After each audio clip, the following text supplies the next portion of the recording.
What unifies everything and everyone everywhere? This question has baffled physicists and scholars for centuries. Nobel Prize winner Albert Einstein came up with the most respected physics equations, but his dream of finding the unified solution eluded even him. Where should one look for the answer to this universal puzzle? To the past? The future? The ends of the cosmos or beyond? Or inward? Is the answer inside a particle? A proton? Does our consciousness affect the nature of reality? Maybe clues have been left for us throughout the centuries, encrypted in sacred icons and symbols. Who among us can unravel the mysteries? Einstein was a technical assistant at the patent office when in his spare time he cranked out some of the most remarkable theories.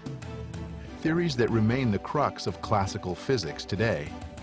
Einstein once said, "Any intelligent fool can make things bigger and more complex. It takes a touch of genius and a lot of courage to move in the opposite direction." You expect a physics mastermind to be holed up in a big stone building with ivy crawling up the walls, not on the ski slopes of British Columbia, or swimming with the dolphins off the big island of Hawaii.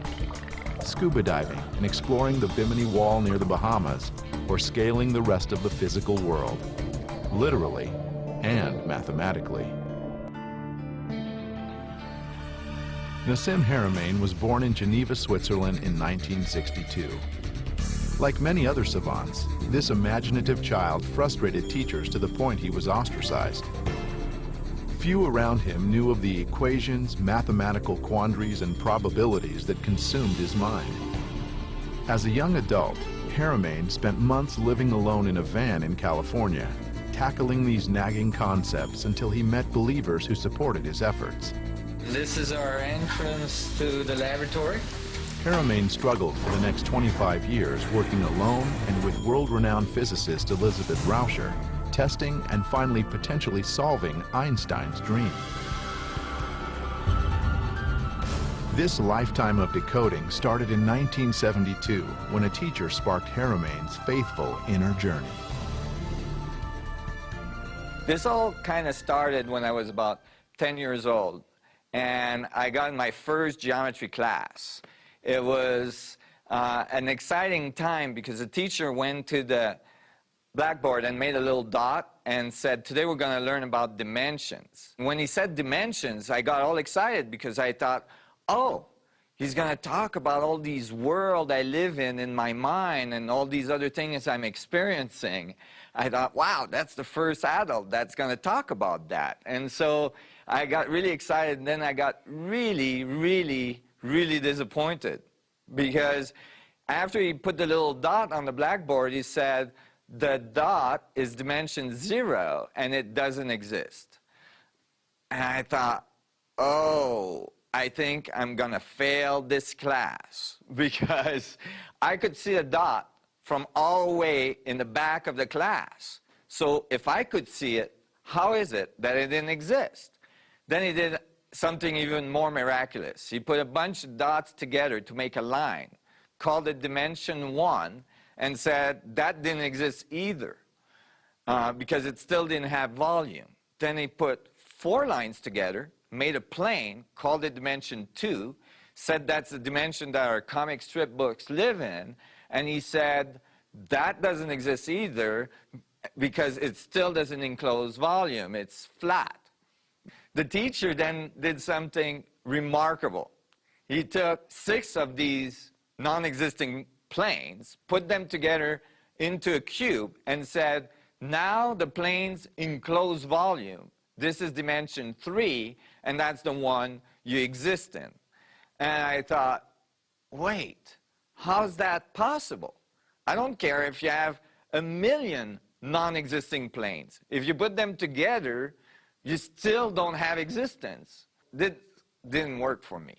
I thought, if the dot doesn't exist, the line doesn't exist, the plane doesn't exist, you don't have existence. Eventually I found out many other people found the same problem when they were young and were taught these axioms. One of them was a famous geometrist, Buckminster Fuller.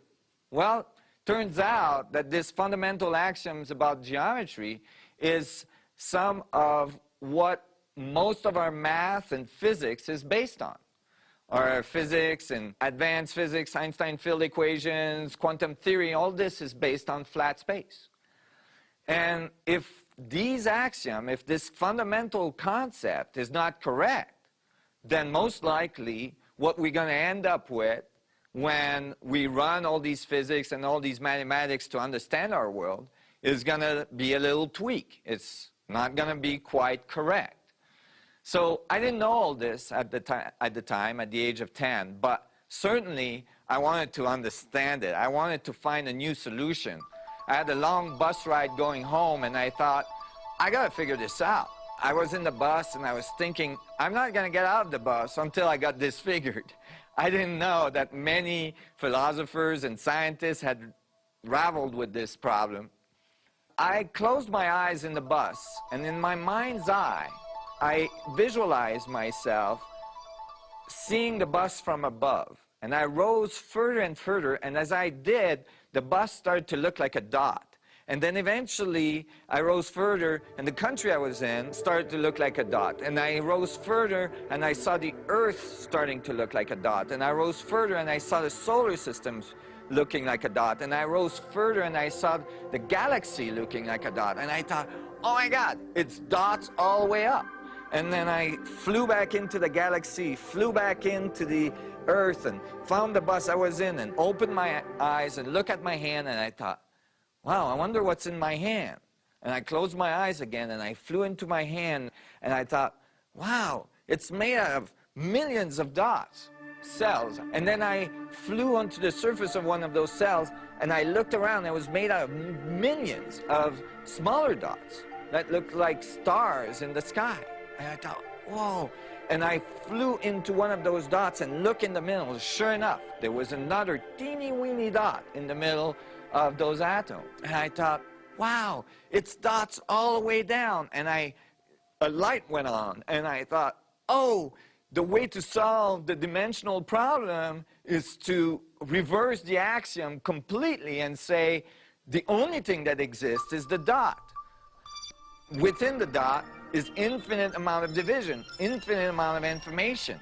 And I thought, wow, everything is made out of dots, and the dots are arranged differently, and that makes up our whole world.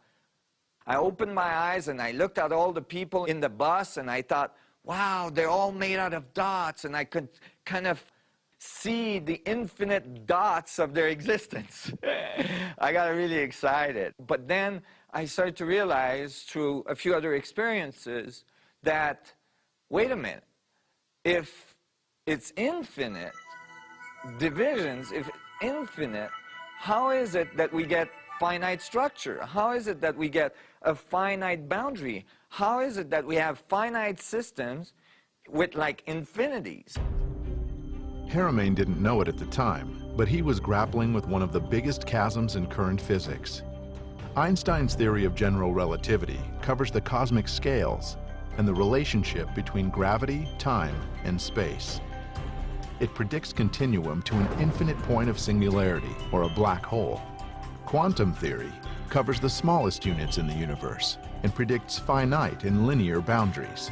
The two theories are at odds, but Haramein believes both viewpoints are interconnected because everything big is made up of something small.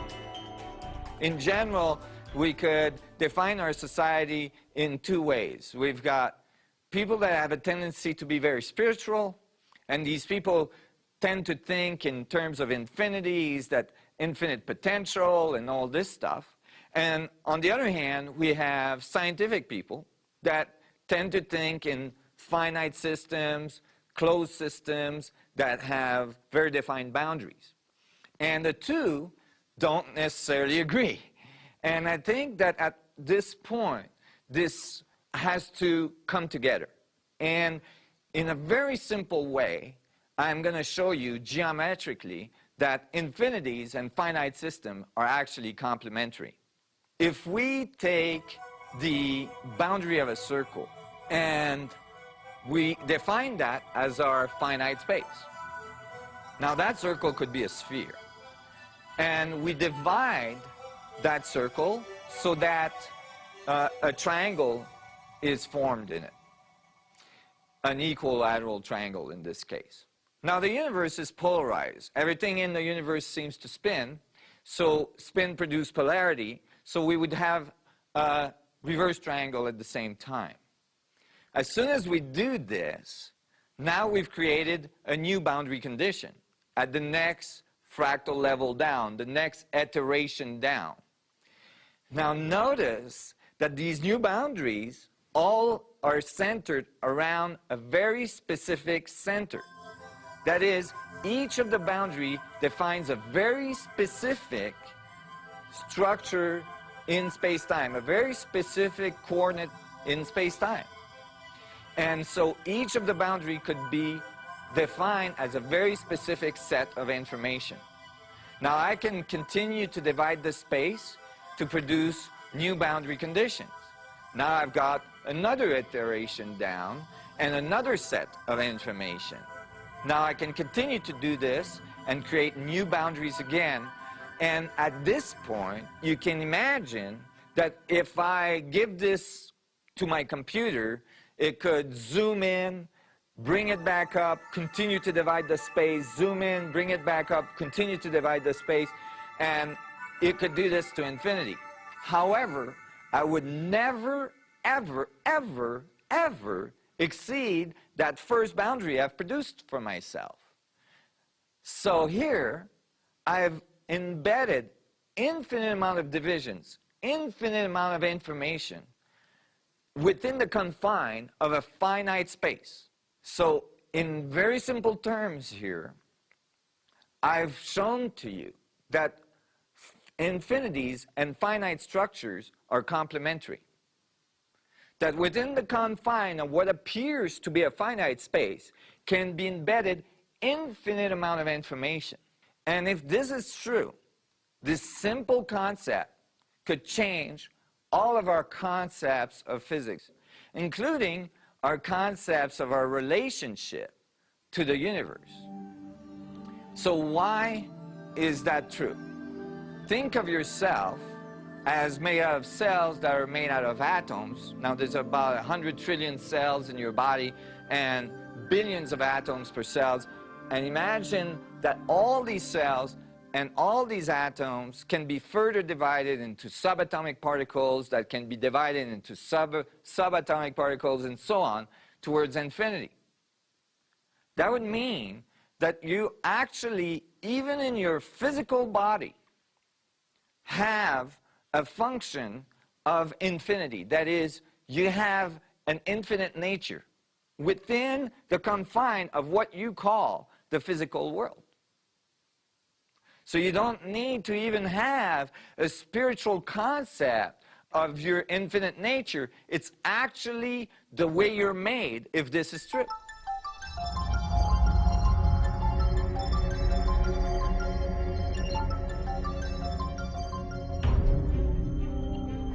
This complementary fractal condition could change the fundamentals of physics. Quantum theorists adhere to a concept called the God particle. If we look hard enough, they believe, we'll discover the smallest division that the universe creates. Here's another way to approach it. At first, when we had our first microscopes, when we saw cells, we thought, oh my God, those are so small, they gotta be the smallest thing the universe does. And then we found that those cells were made out of atoms. And the atoms are so small, we thought, oh, those are gotta be the God particle. Those are the smallest thing the universe does. And then we found that those atoms have nuclei in the middle, protons, neutrons, and those are teeny, weeny particles compared to the size of the atom. The universe goes all the way down to that size and then stops and say, okay, that's small enough, I'm not doing anything smaller. However, then we found quarks and so on. And at this point, we're building accelerators that are enormous, an extraordinary device that accelerates particles at faster and faster rates to get smaller and smaller particles, thinking every time that we're going to find this fundamental particle that can no longer be divided. However, every time some physicist somewhere write a new equation saying, oh, maybe there's another energy level, da-da-da-da-da, and then next thing you know, we're building a larger accelerator to try to find it. And now we're looking for things that are billions of times smaller than an atom. But based on this concept that we've just learned about, we would know that this can be done to infinity, that you can always get a smaller and smaller particle if you could get a larger and larger accelerator. So what is this really telling us about the universe? I think that a more worthy exploration would be to stop looking for a fundamental particle and start looking for a fundamental pattern of division. Because if we could find a pattern in which the universe divides, then we would have the key to creation. And that could be really useful.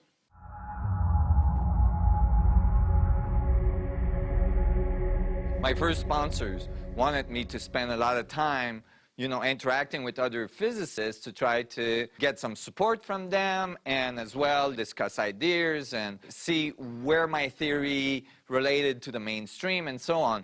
And so eventually he dragged me to a bunch of different physics conferences, and I wasn't so excited because I already had a bunch of run-ins with the mainstream scientific community, and I was a little worried.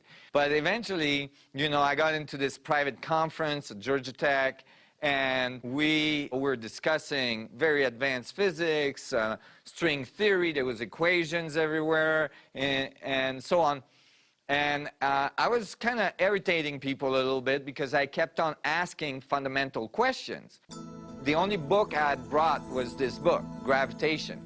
Gravitation is the Bible of relativistic equations, and it's written by giants of physics, Wheeler, Thorne, and Mesner. And it has all the equations that describes relativistic equations and curvature of space and gravitation.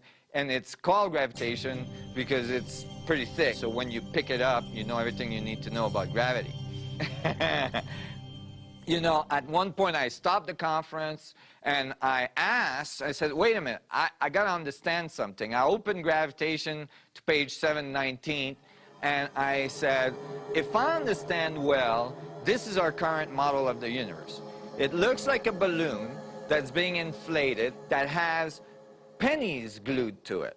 And the pennies are representative of galaxies. And as the balloon inflates, the pennies move away from each other, representing the expansion of our universe. And they're all looking at me, going, yes, this is the current model. These are fundamental principles. What I want to know, and I've looked in many, many different physics books. I read all these equations, worked out all this stuff. What I'm not understanding, and you gentlemen might be able to point this equation to me, I haven't found anywhere where it explains who's this guy. And the whole room became really quiet.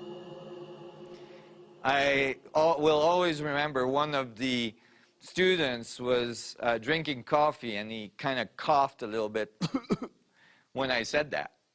He thought maybe I'd say the word God in the physics department. Look at it this way.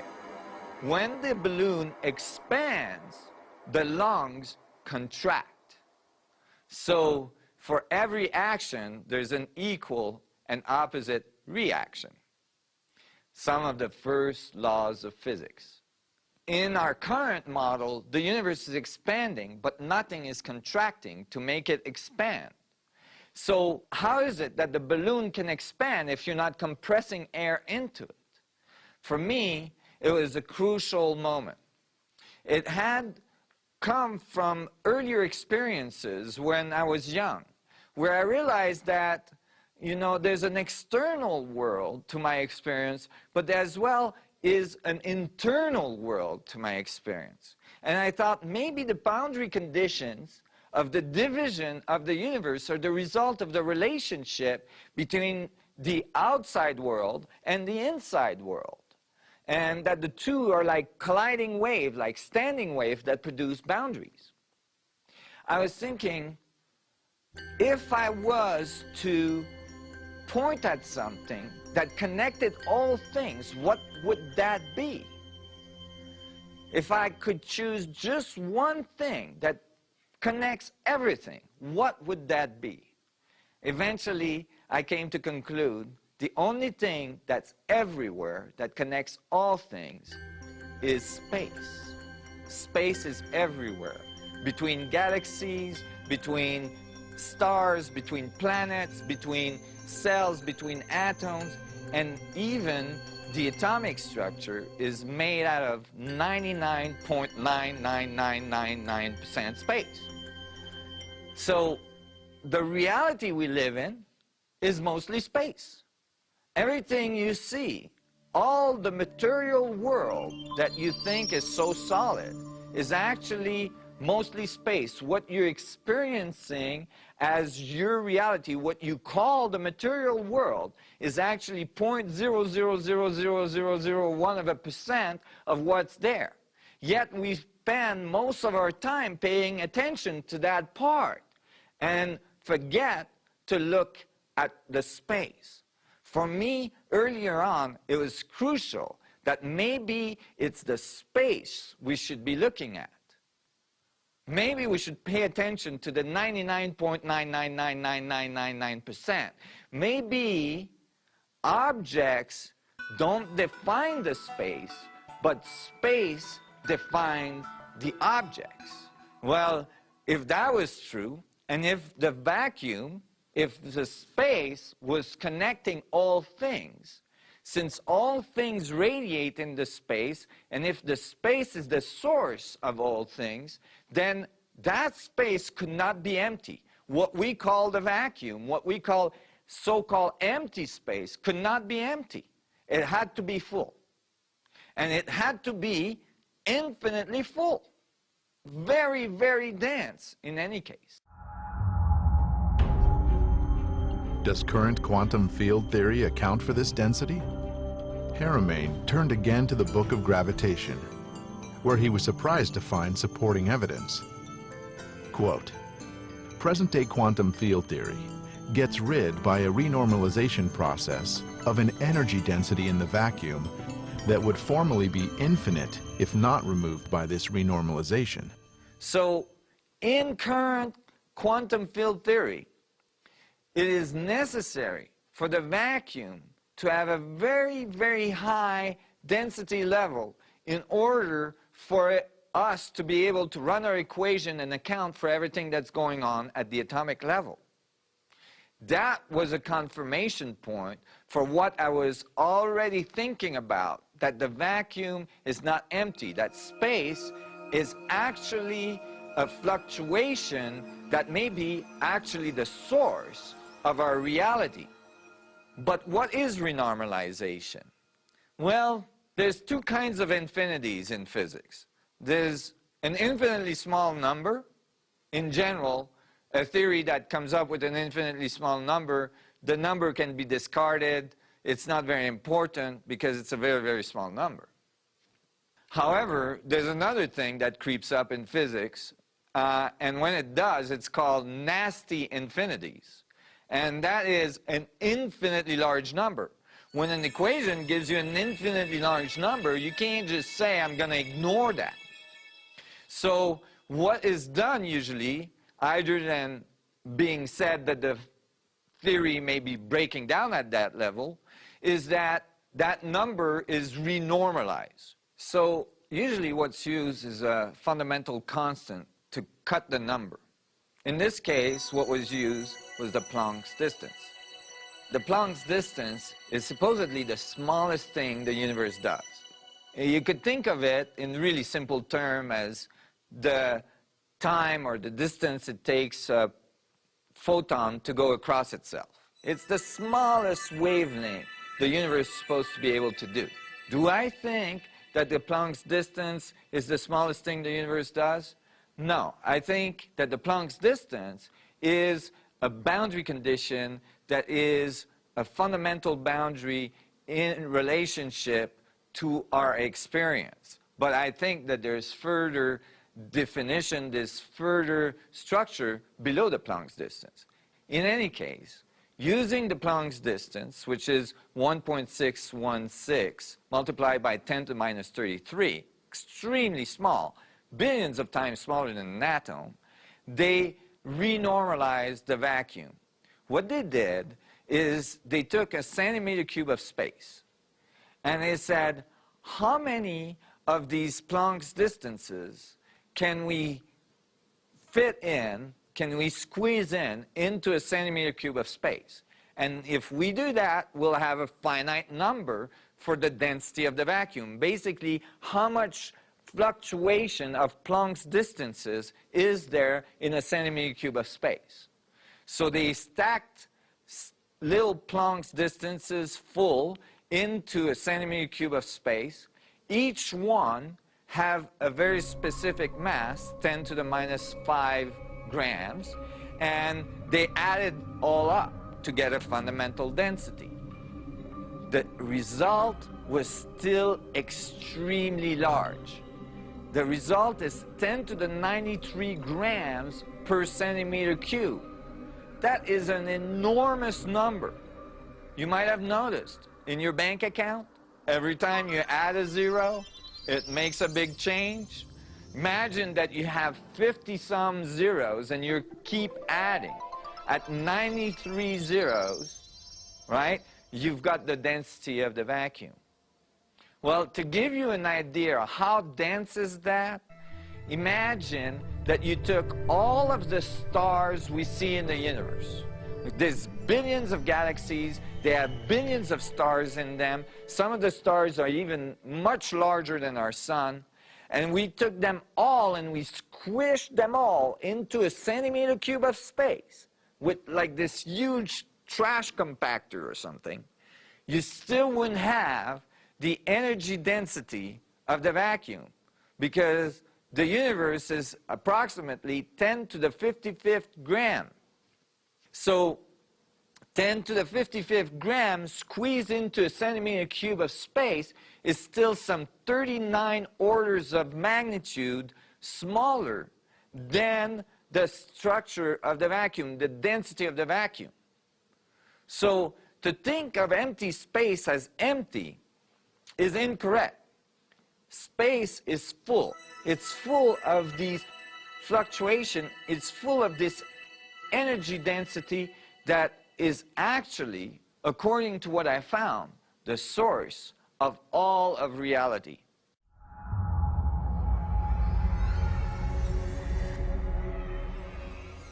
The negative space is what produces our material world.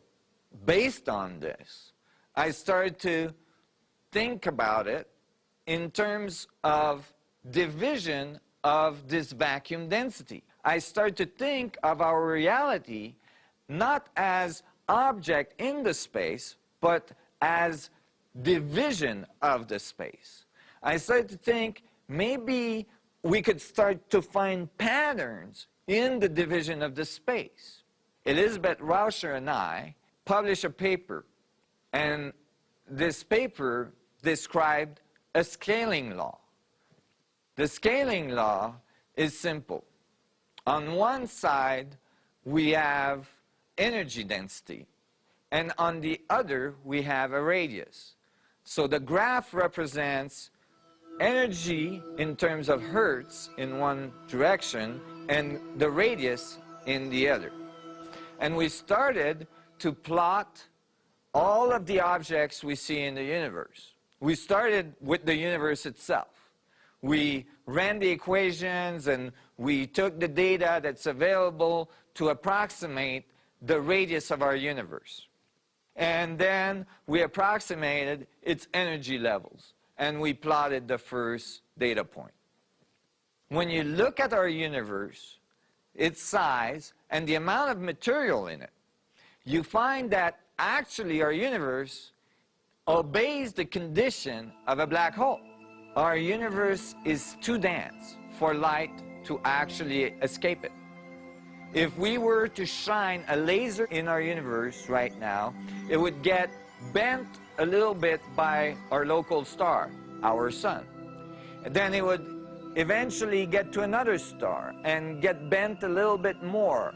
And it would get to another star and get bent by that gravitational field and get bent by gravitational fields of galaxy and all this. And because there's so much mass, there's so much matter in our universe, in its radius, in a closed universe, actually light would not be able to escape it. It would come back onto itself. So in fact, our universe can be considered as a black hole. Technically, it obeys that condition. Did you know you live in a black hole universe? The universe, with its black hole condition, was the first data point Haramein charted. He next added galactic centers and stars. They lined up in a linear progression with the universe, an amazing result. If the vacuum is the source of the division, then it divides in very specific relationships. The next step was to see if the pattern continued on the other end of the physics scale. Now we went from stars all the way down to atoms, right across the quantum world, from relativistic equation to the quantum world, and we plotted the energy level of an atom and its radius. And sure enough, the data point lined up again. Now that's a huge jump. And then we went all the way down to the Planck's distance, singularity, and that lined up as well.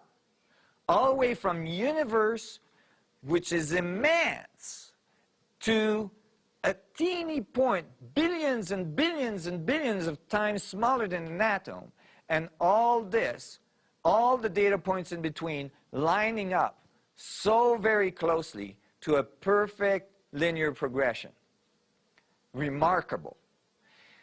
Showing that there is structure, that there is order, that the vacuum is dividing in very specific relationships. And when we start to look at the relationship between the divisions of the data points, we found that the relationships were very close to phi ratios. The phi ratio is found everywhere in nature. When you look at your hand, the end of your finger is 1.618, which is the phi ratio, smaller than the second part of your finger. And the second part is 1.618, smaller than the third part. And your hand relative to your forearm, your arms relative to your body, and so on. Those Fibonacci sequence or phi ratios are found everywhere in nature, in plants, in flowers, the branches of a tree, the roots of a tree, the nervous system of your body, all of the division that produces all of the arteries and the veins of your body, and so on. All phi ratios, all Fibonacci series. The phi ratio is evident even beyond where our eyes can see. The most recent discovery confirmed that the phi ratio exists even at the atomic level. Researchers in Germany observed that a chain of atoms acts like a nanoscale musical instrument, whereby the phi ratio seems to be the preferred division of the musical notes. So it was remarkable to find it on such a huge scale. It indicated that the scaling law was correct, that the structure is evident and it is present even on enormous scale. Where is the structure coming from? Most likely from the structure of the vacuum itself, the division of the vacuum. It was clear to me that the vacuum must have fundamental structure. There was another data point that was very interesting. When you take the biological resolution, the microtubules, which are small entities that makes up the structure of cells, they are much, much, much larger than atoms, but they oscillate at a very high rate, 10 to the 11 to 10 to the 14 hertz. So we plotted the microtubules on our scaling law. And sure enough, amazingly, it almost landed on the linear progression perfectly and divided the scale almost in the middle. between the extremely large and the extremely small. There was this biological entity that makes up the biological world, as if biology, as if your structure is the boundary condition that divides the extremely large to the extremely small. You are the event horizon.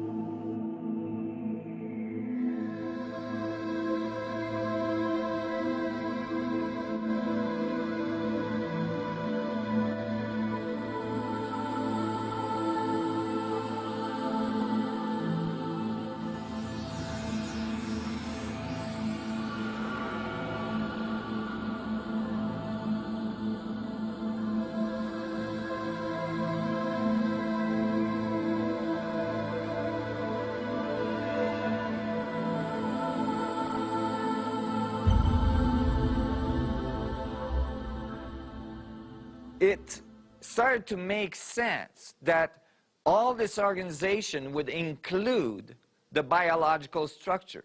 Because when we see our biological world, when we see our environment, when we see our biosphere, it's highly organized, and these phi ratios are found everywhere. There was another data point that was interesting in the scaling law. The atomic level is in between the universal size and the Planck's distance. Now, as we saw, the universal size can be considered a black hole. It obeys the Schwarzschild condition. And the Planck's distance obeys the Schwarzschild condition.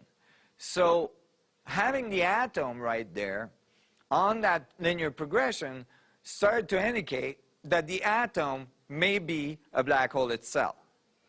As we saw earlier, the division of the space can be done to infinity. If an atom has subatomic particles that are made out of sub-subatomic particles that are made out of sub-sub-subatomic particles and so on to infinity, and each one has a mass, then there's infinite mass at the center of atoms, and to me, very early, I concluded they must be mini black holes. From this conclusion, I extrapolated that there must be a black hole at the center of all galaxies. I said that very early, almost 17 years ago. However, at the time, there was not much data about the center of galaxies, so many physicists thought this was improbable. Eventually, we got more and more data about the center of galaxies, and we found that there is a black hole at the center of what seems to be every galaxy we observe. So that confirmed that I was on the right track. But how is the atom a black hole? Is it possible? Is our current physics say that? No, it doesn't. So I had to start looking at how we wrote our physics for the atomic level, and how they could be written in a different way. Could we approach the atom as a mini black hole? Eventually, this is how I solved it. And it is the crux of the unification theory that I'm bringing forward.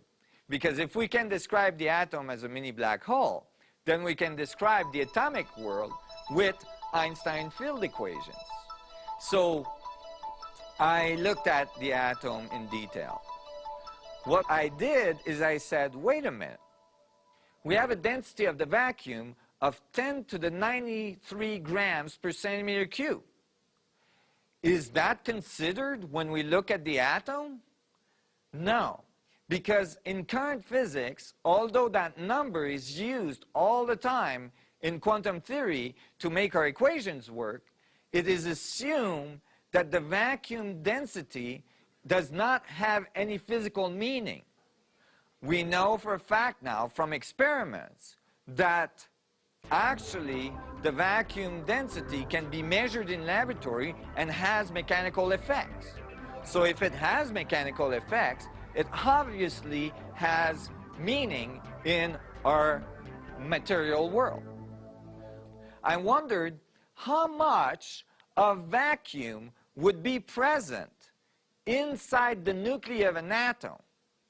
Would that energy be enough to make the nuclei of an atom a black hole?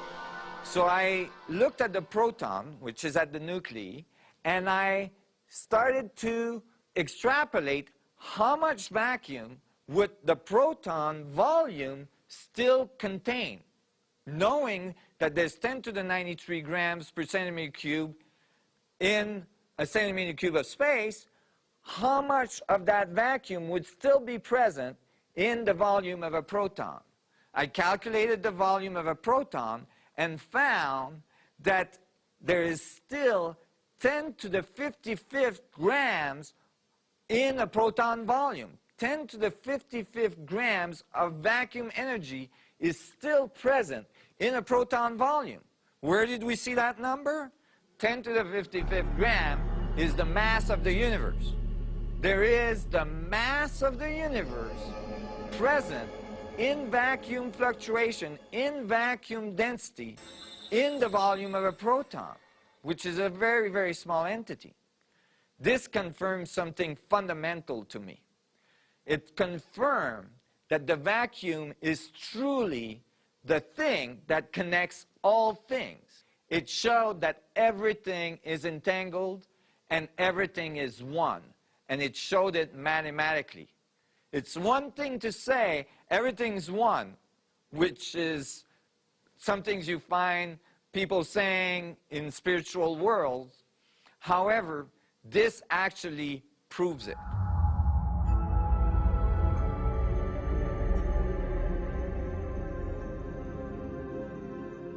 So is 10 to the 55th grams enough to make the proton a black hole?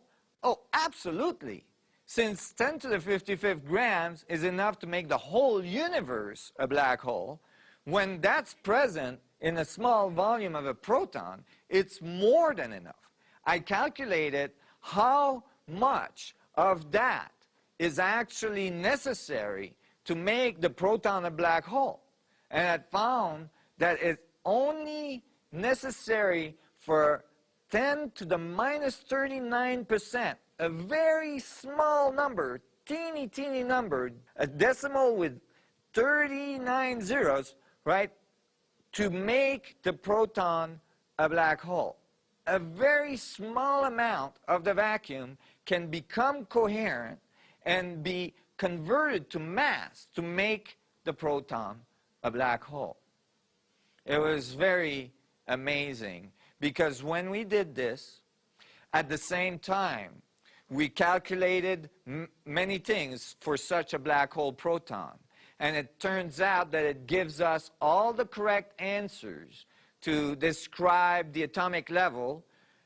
And from the experiments that are done in laboratory and the results we get in laboratory, all the correct answers were coming out. But our proton was much heavier than the standard proton. So which one is right? We were getting the right answers from a completely different approach than quantum theory. In fact, we solved all of that using classical mechanics or semi-classical. So we wrote another scaling law to see if our proton mass was in the right ballpark in our universe. We plotted all the data points again, but in this case, we used mass against radius. We started with universe, and we went all the way down to the Planck's mass. And we plotted many, many different data points in between. We used galaxies, quasars, even our sun. We put even the Earth in there. We used pulsars. And then we plotted our Schwarzschild proton, our black hole proton. And it fell almost perfectly on the linear progression.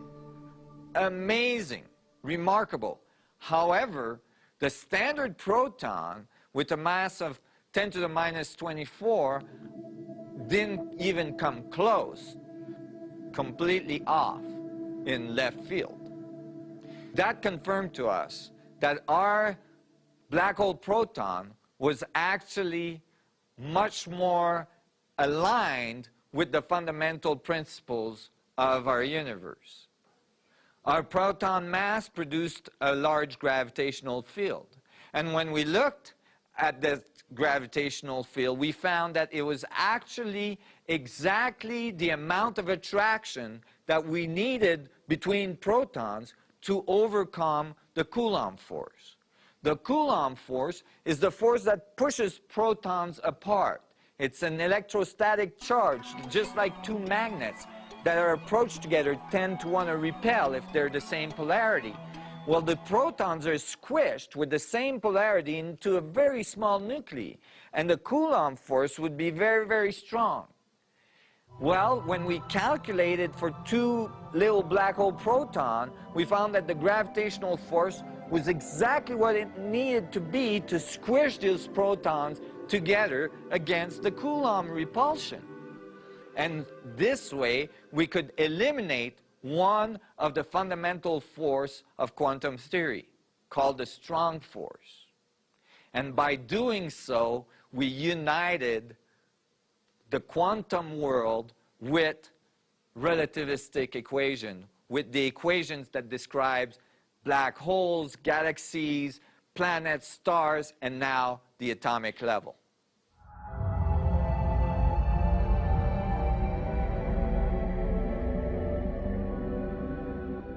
What is dividing the vacuum? How does it divide? What is its structure?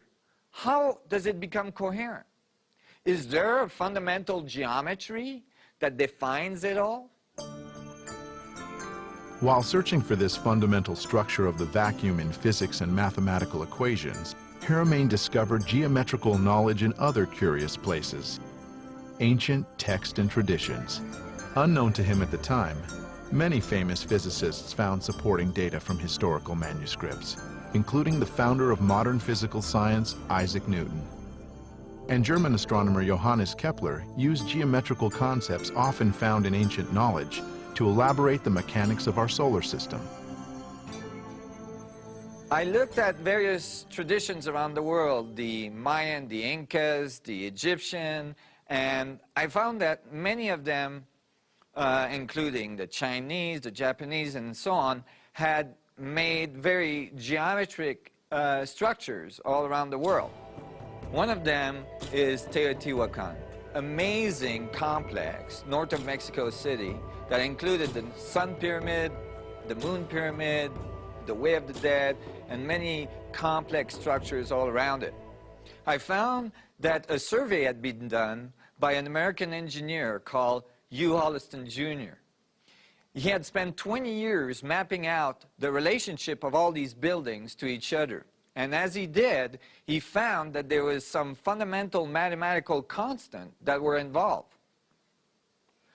I had already come up with the concept that a tetrahedron would be involved in the structure of the vacuum, since it's the most stable of the Platonic solids. But what Hugh Holliston Jr. found is that not only did this ancient complex portray the movement of the planets and their orbits relative to our sun, but as well had a fundamental mathematical constant that related a tetrahedron to a sphere. Why would the ancient Mayans represent this very specific relationship between a tetrahedron and a sphere? I thought maybe, just maybe, they were trying to deliver a message throughout the ages about the importance of that relationship. The structure of the vacuum as a tetrahedral structure, and the sphere as the boundary condition that divided the space. I looked into it deeper, and I found that not only these mathematics were portrayed in the relationship of the buildings in that complex, but that the complex itself, positioned on the surface of the Earth, mapped the relationship of a tetrahedron in a sphere. I thought it was very significant, and it wasn't a coincidence.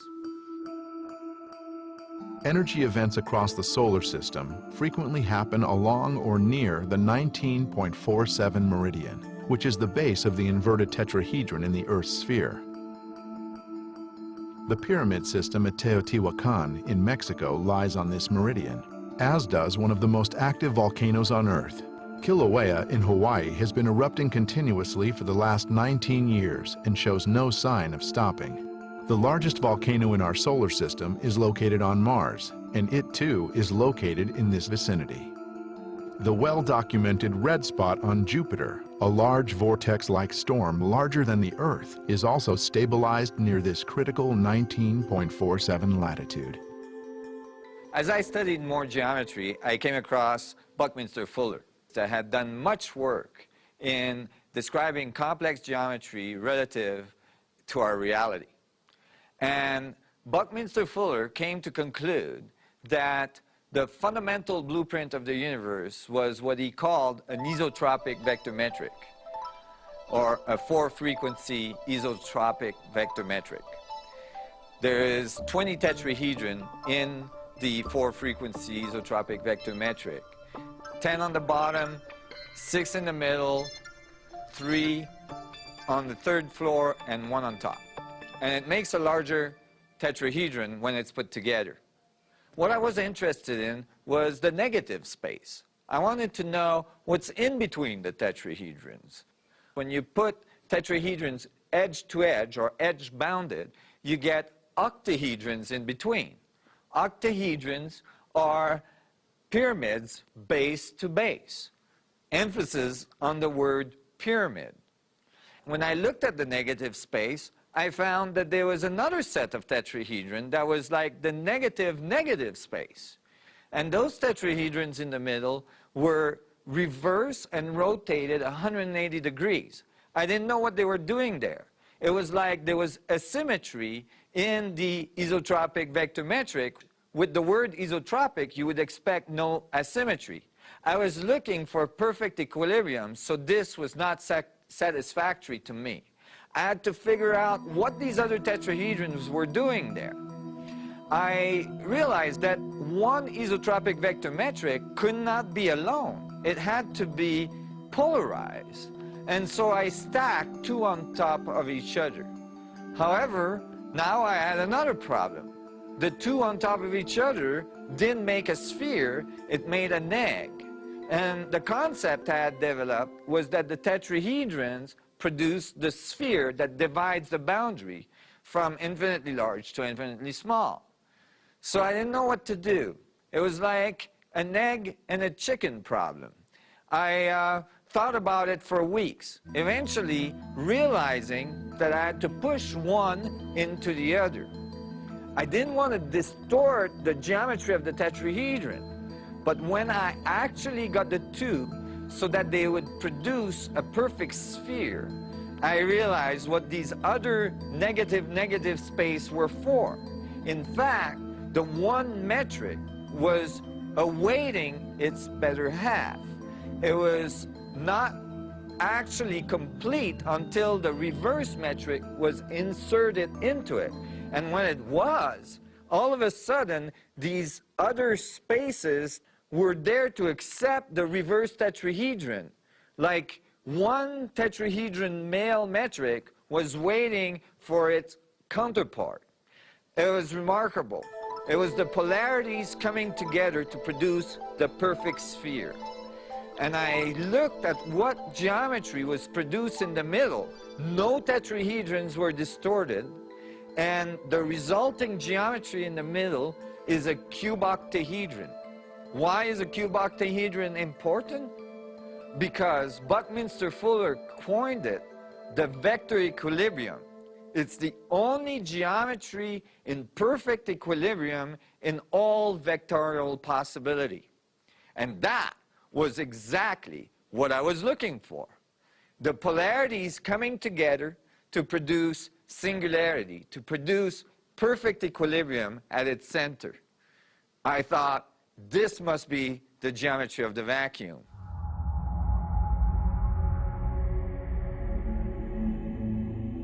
Buckminster Fuller reasoned that if the force of a vector is its length, and two vectors are driven against each other in opposite directions, you will get equilibrium. But it will be unstable equilibrium because any other force in any other direction can break the balance. You could add 2 more vectors at 90 degrees from the initial point, but in that case, the edge vectors that contain the geometry would be longer than the vectors to the center, creating instability. Fuller realized that the edge vectors and the vectors to the center have to be the same distance. This creates a hexagon, or in 3 dimension, a cuboctahedron, or vector equilibrium. From this, Haramein concluded that this structure must be the geometry of the vacuum, since in perfect equilibrium, all the forces would cancel out and appear to us to be empty space. However, I had found yet another issue. When I looked at the geometry carefully, the vector equilibrium in the middle was completely covered with tetrahedrons, but the edges of the metric still had open faces. I was looking for perfect symmetry. So I had to continue adding tetrahedrons to cover those faces. I had already 2 isotropic vector metric of 20 tetrahedron each. That made it 40.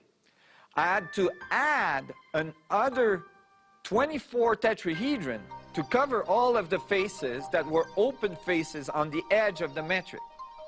20 plus 20 is 40, plus 24 brought me to 64 tetrahedron. This turned out to be a very significant number. Not only a number found in many ancient traditions, but a number that is found in many natural processes.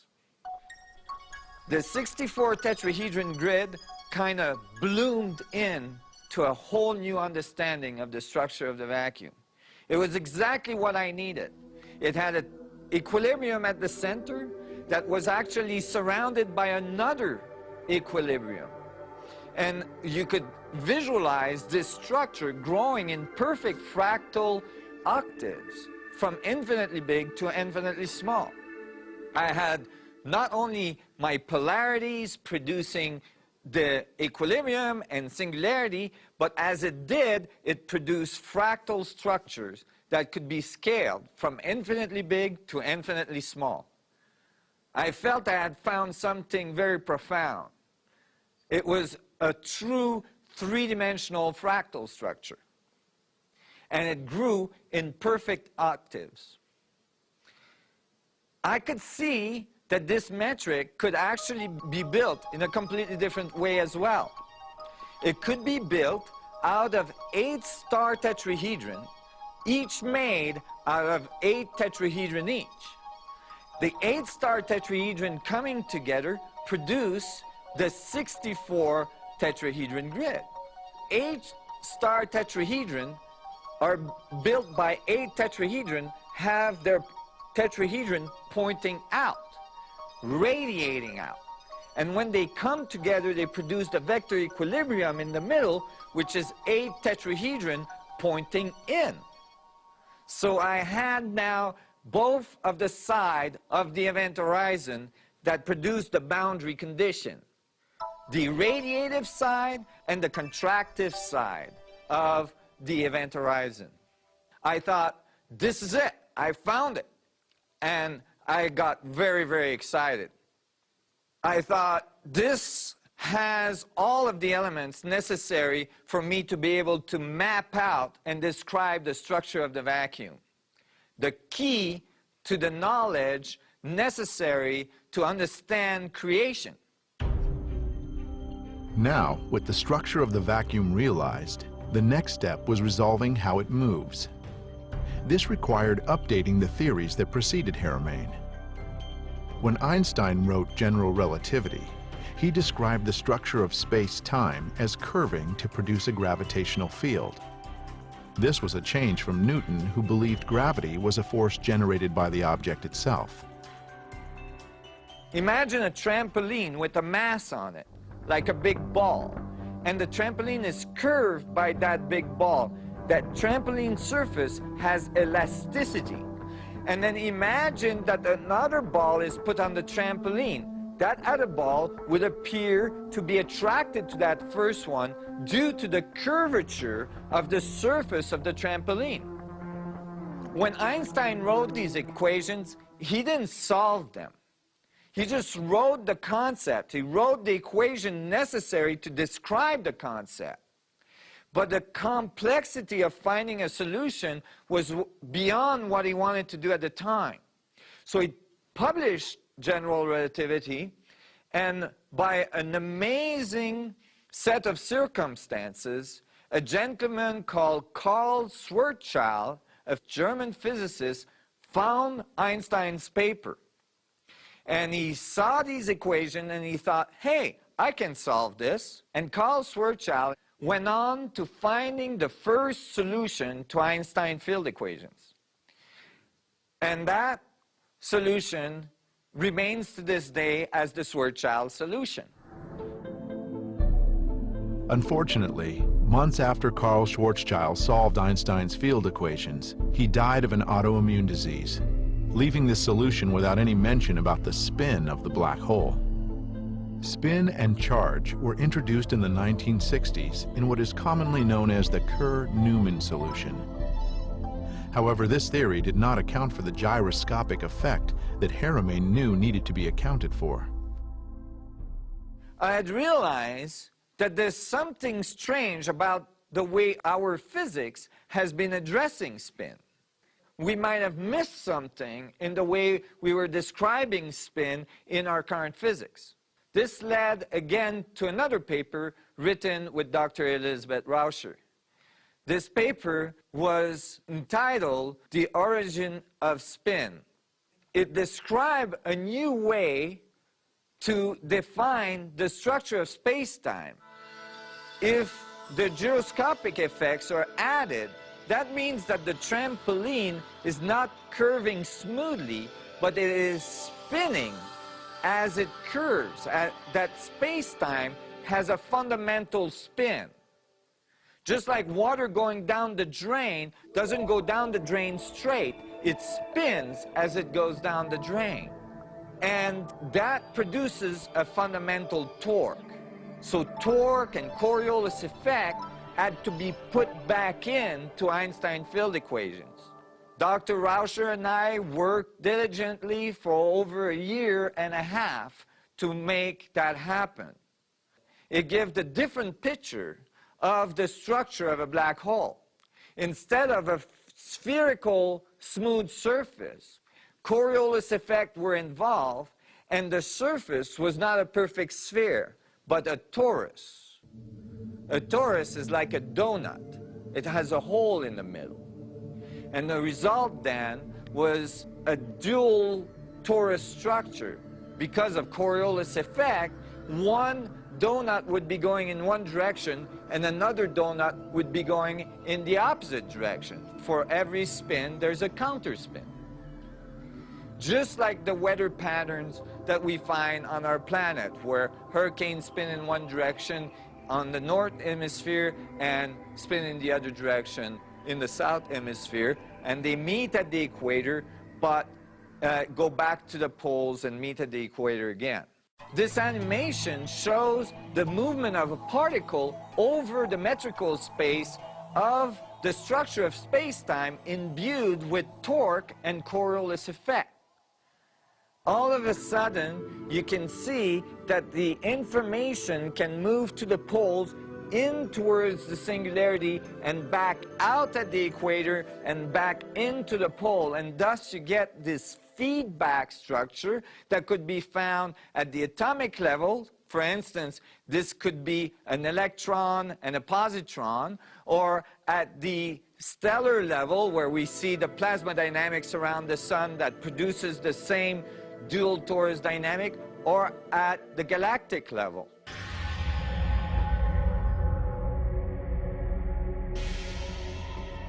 What's in the middle of a torus? What's in the middle of a donut? The hole, right, is space, the vacuum. And this is why the vacuum connects all things, because the vacuum divides not with the complete boundary of a sphere, but with the torus, in which the vacuum is at the center of every object, where you'd expect singularity, infinite density of a black hole, but instead it's the vacuum which is infinitely dense, and that connects all things. It explained many different things, including the way magnetic fields are produced and where the origin of spin was. Not only is spin inherent to the structure of space itself, but it is prevalent at all levels if the structure of the vacuum acts like a fluid, acts like water going down the drain. We know that the electron and the positron exchange and disappear and reappear and disappear and reappear. It seems to exchange across the vacuum. That is, the vacuum fluctuates, produces an electron and fluctuates, and then the electron disappears. The electron carries the information from the material world to the vacuum, informs the vacuum, and then the vacuum informs back the material world when the electron comes back out. And so we actually are constantly appearing and disappearing at a very rapid rate, at the speed of light. Did you know that half the time you're the vacuum? Who are you when you're the vacuum? And what are you saying to the rest of the universe when you're informing the vacuum?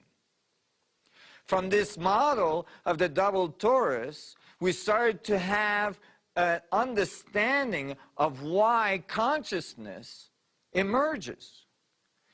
Consciousness demands feedback. In order for you to be self-aware, you must know that you exist. Thus, it demands feedback. This structure of the double torus allows for the feedback between what's coming from the outside that's going back to the inside, informing the vacuum, coming back out the outside, and as it comes back out the outside, the vacuum informs us of the result of the information present in the vacuum. It is an exchange between your internal understanding and experience of the universe and the relationship of all the understandings put together in the vacuums affecting yours. So you're not creating your reality, you are co-creating your reality with everybody else.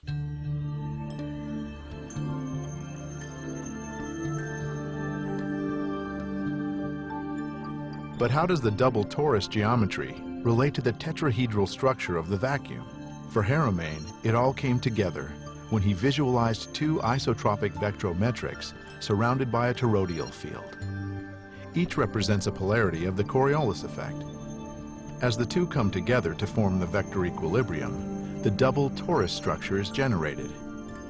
When all the components are producing equilibrium at the center, the result is singularity, and all of creation emerges from it. When we solved this new solution to Einstein field equation with torque and Coriolis effect, we found that we could mathematically show a fundamental relationship between the cube octahedron and the double torus as well. And when we did that, it produces all the information we need to generate a unified field theory. So this relationship between the structure of the vacuum and the dynamical division of the vacuum based on spin, torque, Coriolis effect produce a complete understanding of the geometry of space and the reality that emerges from space. Look at this galaxy, for instance. You can see that stars are emerging from the central bulge, in which an enormous black hole lives. We know now that there's a black hole at the center of all the galaxies. Not only that, this theory as well predicted that galaxies are the result of black holes, not the cause. That is, that the material reality we see emerging is actually being produced by the central heart of the galaxy, the black hole.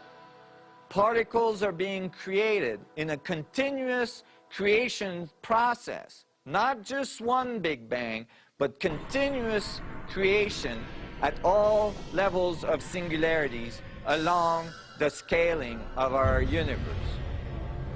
When we look at the stars in a galaxy, they emerge from the central black hole and move in spiral path away from it towards the edge. At the edge, they enter into the galactic halo, which is the edge of the double torus, and then they fall back in at the top, just like water going down the drain. From recent data, not only do we find that black holes are at the center of all galaxies, but it seemed that black holes were there prior to galaxies. This is exactly what this theory would predict. Black holes are actually a fundamental pattern of the vacuum itself, and that produces matter and then eventually becomes visible to us as a galaxy, a star, a planet, an atom, a subatomic particle. This view then changes our concepts of black holes. Black holes should no longer be written black holes H-O-L-E, but holes W-H-O-L-E. They're no longer just absorbing information, but they radiate information as well. They're black-white holes. If you're on the inside of the black hole, like when you're inside our universe, it appears black. And if you're on the outside of the event horizon, they appear white, very bright. They radiate information, just like stars in our universe.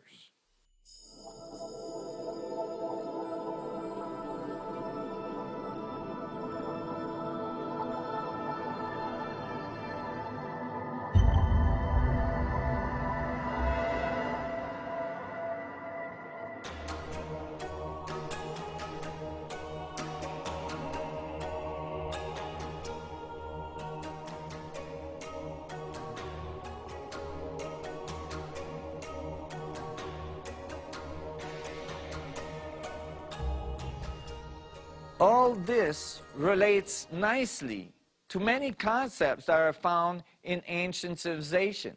Many concepts that talk about the center of all things having God in it. The Buddha is at the center of all things. That the kingdom of heaven is within our center. Many tradition talks about us turning our senses inwards and going towards the center of our existence, to link with the whole universe from the center of our experience. We find this said in many different ways from many masters all around the world in ancient traditions. And in these same ancient traditions, we find very interesting buildings. For instance, take the pyramid at Giza. The Grand Pyramid at Giza is a remarkable building. It's made out of approximately 2,300,000 stones. It stands at 481 feet of altitude. After placing 2,300,000 stones, the apex of the Grand Pyramid at Giza is a quarter of an inch off center off the base of a 13-acre surface. Is that possible with the means that the Egyptian had 5,000 years ago? Or is it even possible with the means of construction and engineering we have today? Absolutely not. If you calculate how precisely each block had to be placed from the ground up, from the base up, to achieve this level of accuracy at the apex of the pyramid, It exceeds our accuracy with the best tool we have in our modern society today. So, can that really have been made by a bunch of farmers and slaves 5,000 years ago, pulling on vine ropes with logs and so on? When we study buildings all around the world, we find very interesting things. Many pyramid sites around the world seems to represent a very specific constellation in our sky. That constellation is the Orion constellation. This discovery was made only recently by Egyptian-born engineer Robert Bouval and writer-explorer Graham Hancock. If you view the Pyramid Giza and her two companion pyramids from the sky at night, the three axes line up very closely with the belt in Orion's constellation. Hancock and Bouval discovered that the Orion map also lines up in the same fashion with the pyramids at Teotihuacan, Mexico. The sun, the moon, and a smaller pyramid emulate this connection between stars and structures. This mystery continues across the globe. In China, where three pyramids close to the same size as Giza and Teotihuacan are located, it is unlikely that these alignments are coincidental. Many of these structures also have another commonality. The stones are enormous and include unusual precision carvings between the blocks as well as on them. In this case, we find a very important symbol. The symbol is known as the flower of life. What's intriguing about this symbol is that it's not etched or carved into the rock, but it seemed to be laser burned into the atomic structure of the stone with an instrument that is not easily reproducible even with our technology today. When we look at this symbol and we extrapolate it to 3 dimensions, it looks like bubbles all agglomerated together, and it defines the position and the geometry of a 64 tetrahedral grid.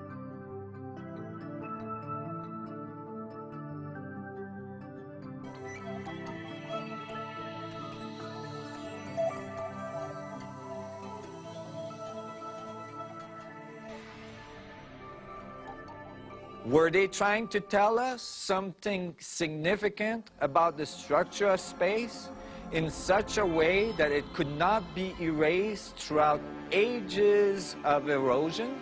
Were they trying to tell us something about the technology that was used to move these large rocks along long distances?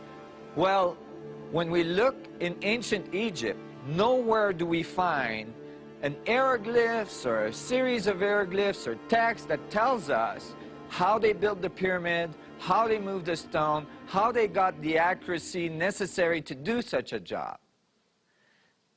Everywhere in those texts, they tells us about sun gods, about these beings that seem to have come from very far away in our universe, and that brought information with them, knowledge such as engineering and writing and so on, that they educated the people of the earth with.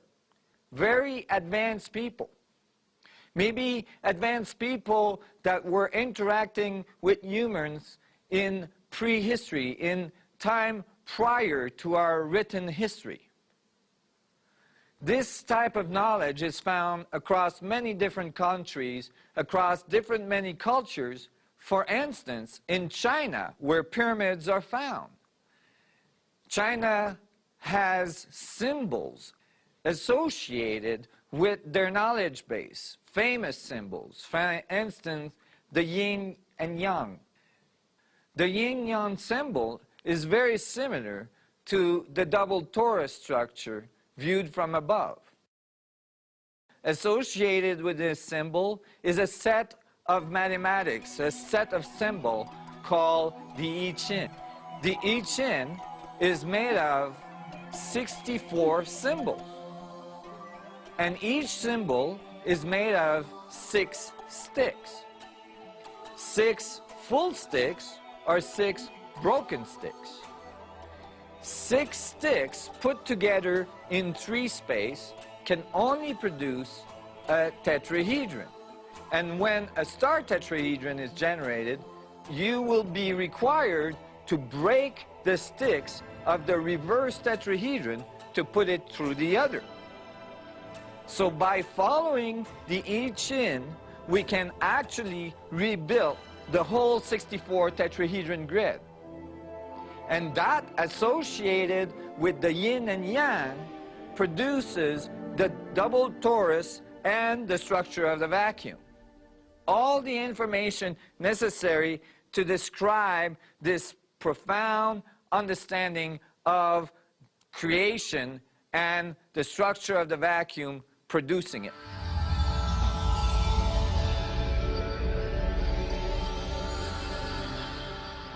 Now, when you look in China, you find as well the Forbidden City. The Forbidden City is guarded by the Fu dogs. The Fu dogs are the analog of the Sphinx in Egypt. They are considered the guardians, the guardian of knowledge. And they guard the knowledge by keeping it under their paw. When we look under the paw of the Fu dog, what do we find? Again, the same fundamental geometry of these intersecting spheres, in this case, in complete 3D structure that embeds the tetrahedral array of the vacuum. It's found in the Hebrew tradition, where the Hebrew God is typically represented as a tetrahedron sitting on a throne, and is not typically represented in ancient Hebrew tradition as an old man with a beard.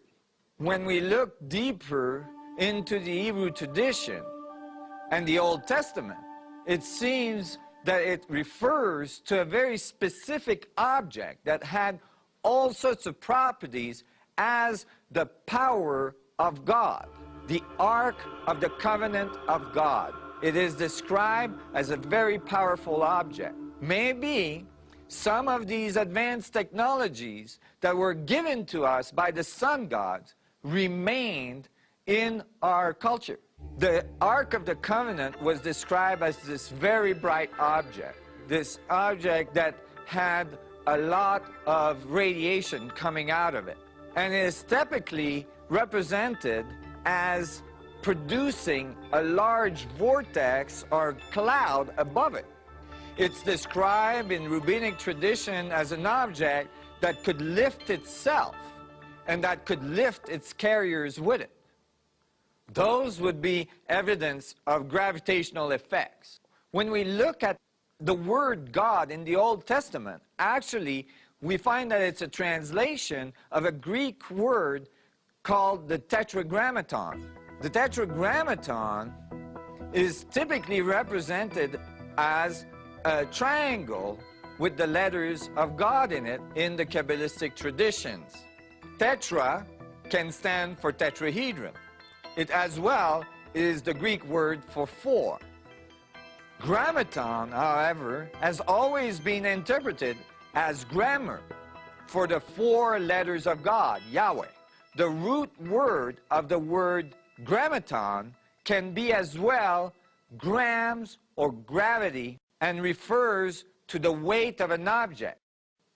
So now we have a word for the word God that includes the tetra and gravity. Maybe there's a double meaning to the word God in the Bible. Now, with these Kabbalistic tradition comes a very important geometry. It is said that if this geometry is decoded, the understanding of the fundamental nature of the universe can be achieved. It is the Kabbalistic tree. It is akin to the tree of knowledge. It's thought to be the fundamental principle of creation. I looked at it in details. It spent many months trying to decode it. At one time, I realized that the bottom part of the Kabbalistic tree is a tetrahedron, and that the top part is an octahedron. However, I had this box in between with an X in it that I wasn't sure where it fitted. I eventually came to understand that I could slide the bottom part into the top part, and as soon as I did so, it became a three-dimensional object, giving me all the vortices to produce the star tetrahedron. Now further, the Kabbalistic tradition says there's not just one tree, but there's four, and that there's a principle of mirroring of the trees. If there's four and they're mirrored, that means altogether there's 8. And it says that they all attach at the root.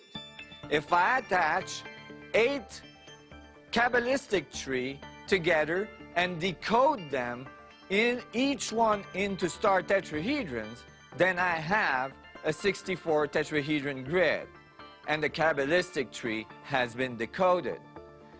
How do I know that it's been decoded?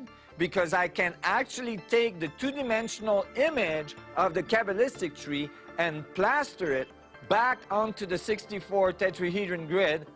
This kind of loop in the code is actually described in the Kabbalistic tradition, where it says that the root is attached, and then the crown is attached, and then the root is attached again. The really interesting thing about these Kabbalistic trees coming together is that when you decode them, it's like they're being compressed into the center, and they become the star tetrahedron. So you actually have the sense of the compressive, contractive part of the vacuum structure. They're collapsing together, producing the star tetrahedrons and the 64 tetrahedron grid of the vacuum. When they are put together, the root of the Kabbalistic tree becomes the singularity.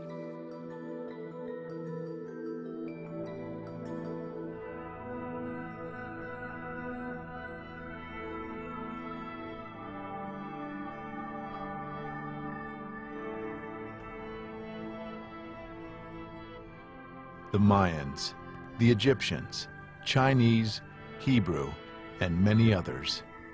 Were these ancient civilizations from all different points across the globe leaving us detailed information about the structure of the vacuum? And even the fundamental physics of creation?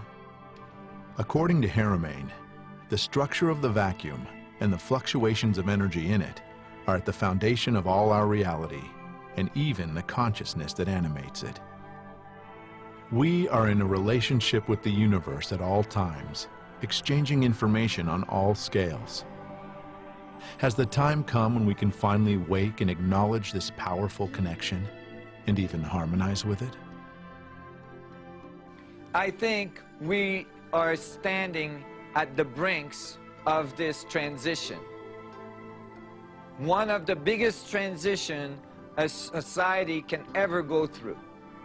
A transition from a society that believes that there is limited amount of goods, that there is limited amount of space, and that wars for it, to a society that realizes that they are bathing in an infinite amount of energy available to them anywhere in the universe, and that that energy is the source of all creation. A society that understands how this fluctuation of energy function, how it structures, how it produces our material world, and hooks into it, taps into it, and align its technology to it in a harmonious way to transform the way they think of energy and transportation, and actually ascend from the surface of their planet. A society that has the capacity to move through their solar system in an easy way, and to move through even the galaxy, or even from galactic structures to other galactic structures, or even from universes to other universes. Such a society does not think of the universe as limited. A society such as this one, I believe, is the opportunity that is being offered to us at this time. This is the ride we're on. And I invite you to be a full participant.